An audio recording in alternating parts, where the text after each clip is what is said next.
This is part 5, guys, and this is part 5 to quitting your job through renovation, the renovation roadmap to quitting your day job. That's if you want to. I just thought I'd put this together because a lot of people dream of this. They have this romantic vision of what renovating full-time looks like. So I've broken it down into a little series. If you haven't seen the beginning of the series, please go to the Mums and Dads Renovators and Decorators group where you are in here watching this live and head to the guides section. I'm also popping them up on YouTube. So you can go to Renovate and Real Estate, find that on YouTube and make sure you like and subscribe. There's a lot of very, very cool information in that YouTube or on our YouTube channel.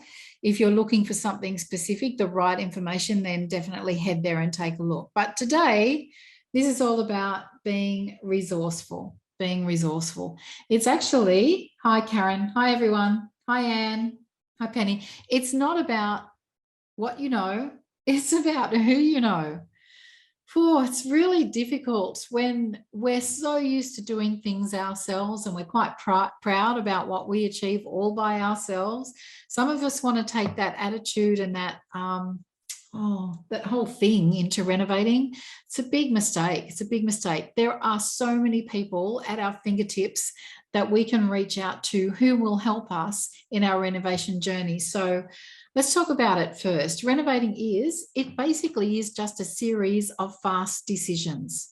That's when you break it down. Renovating a property is all about making a series of fast decisions.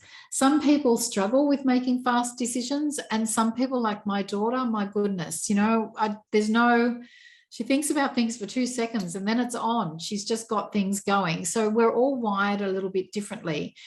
But the things that can really help you get better at making those fast decisions, which is really important when you've got your tradies on site and they're asking you questions, is creating a really thorough plan, mapping out what your renovation should be like, having a proper scope of works, and also getting a mood board done, getting very, very clear on the style of the house or the property, what it's going to look like, what things you're going to buy to make that flow from one room to the other, to make the style flow and to make sure that that style is in keeping with the particular demographic that you're appealing to.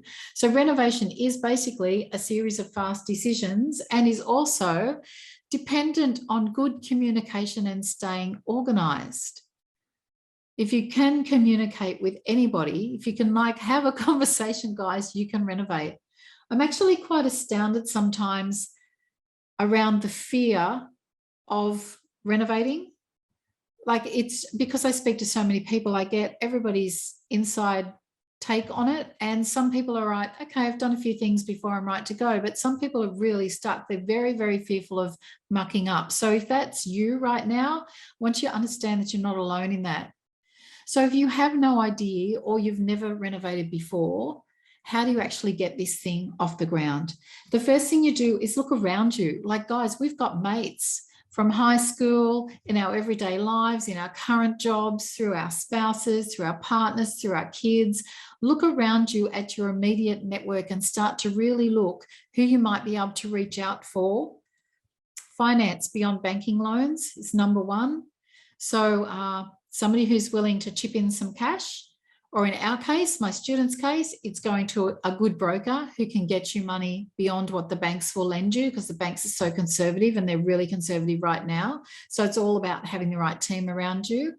Also joint ventures who you can team up with, somebody with skills that complement your own. If you have never done interior design before and you want to do a magazine-worthy home, look around you for one of your mates or somebody you've come across, or a lady at the school who can help you with getting the look together. People are really willing to help, probably more than you'd imagine. So people to fill in the talents and the knowledge that you lack, that you just feel not quite there with. And also start gathering your licensed trade teams. If you've never renovated before and you're trying to gather your team, start to really observe who's building in the local area, who's talking about renovating right now, who can you ask questions. It's just a series of asking questions and gathering all the information that you need to get started. Just start networking today. You can't sell a secret. If no one knows that you're about to renovate, then they're not likely to say to you, hey, you know, I've got this great builder who just did a back extension for me and they were fantastic and I'd recommend them in a heartbeat. That conversation is never going to come up unless you're speaking to people at the school gate, or you're talking to your friends at a barbecue saying, hey, we're about to do a renovation, who's worked with builders that they would recommend, and tell me all about them, and like really open up conversations. So don't be shy. Start looking now for your future project. A couple of things to consider that are apparent in this particular market, like right now, is that builders are going to need a lot of advance notice. They need to know how big your project is. You need to get quotes in advance from builders. They need to know if they can fit you in. My particular builder here locally is doing big jobs now on waterfronts that take him about 16 to 18 months. And therefore, if I don't plug in my project and let him know exactly when I'm ready to go, he just moves on to the next project and the next project. You'll know that builders all around Australia at the moment, tradies are pretty busy. I shouldn't generalize. I should never generalize like that, but okay, you get the opinion, especially in capital cities, right? Let's just say that capital cities, they're busy. So you need to get right up in their faces. You need to introduce yourself. You need to start conversations. You need to let them know what your project might look like so that they can tell you what you need to do to prepare for them to quote the job.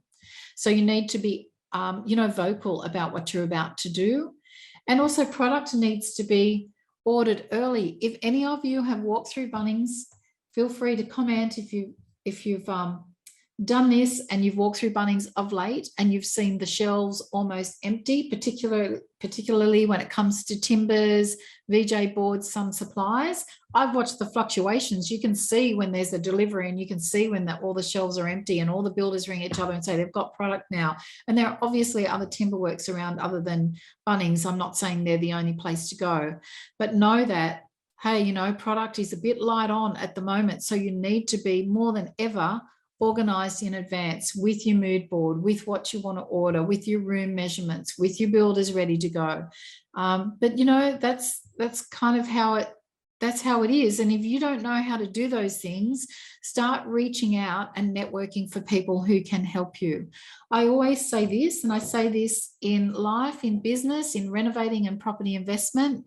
It's not about your resources. It's all about your resourcefulness. Tony Robbins just said it so well. We shouldn't just think we're pulling up short because we tend to, go to the default. Oh, I don't know this, or so-and-so's renovating and they're doing really well, but I haven't done an interiors course like that, or her husband earns a lot of money and mine doesn't, or we don't have a lot of cash in the family, or like we tend to go to the negative. Forget the negative. It is a waste of time. It will keep you feeling small. It will stop you from beginning. It is all about resources. Who's at your fingertips right now? And I think when you look at things with your eyes wide open, you start to really recognize people and things and places that will serve you to get started. So there you go. There's part 5. Be resourceful. It's all about resourcefulness. It's not about what you know. It's about who you know and who you can grab to help you. And don't think you need to know like how to do everything right at this point. I think renovating too is something that you learn on the fly so very, very well. So, feel free to connect with us. I work with Team Renovate and Real Estate. We work to, number 1, to teach people how to renovate. You can learn to renovate with us. That's number 1, and that's the place where everybody starts. Number 2, you can, if you wish, renovate alongside one of our renovation coaches. Oh, there's a spell check there, so typically me.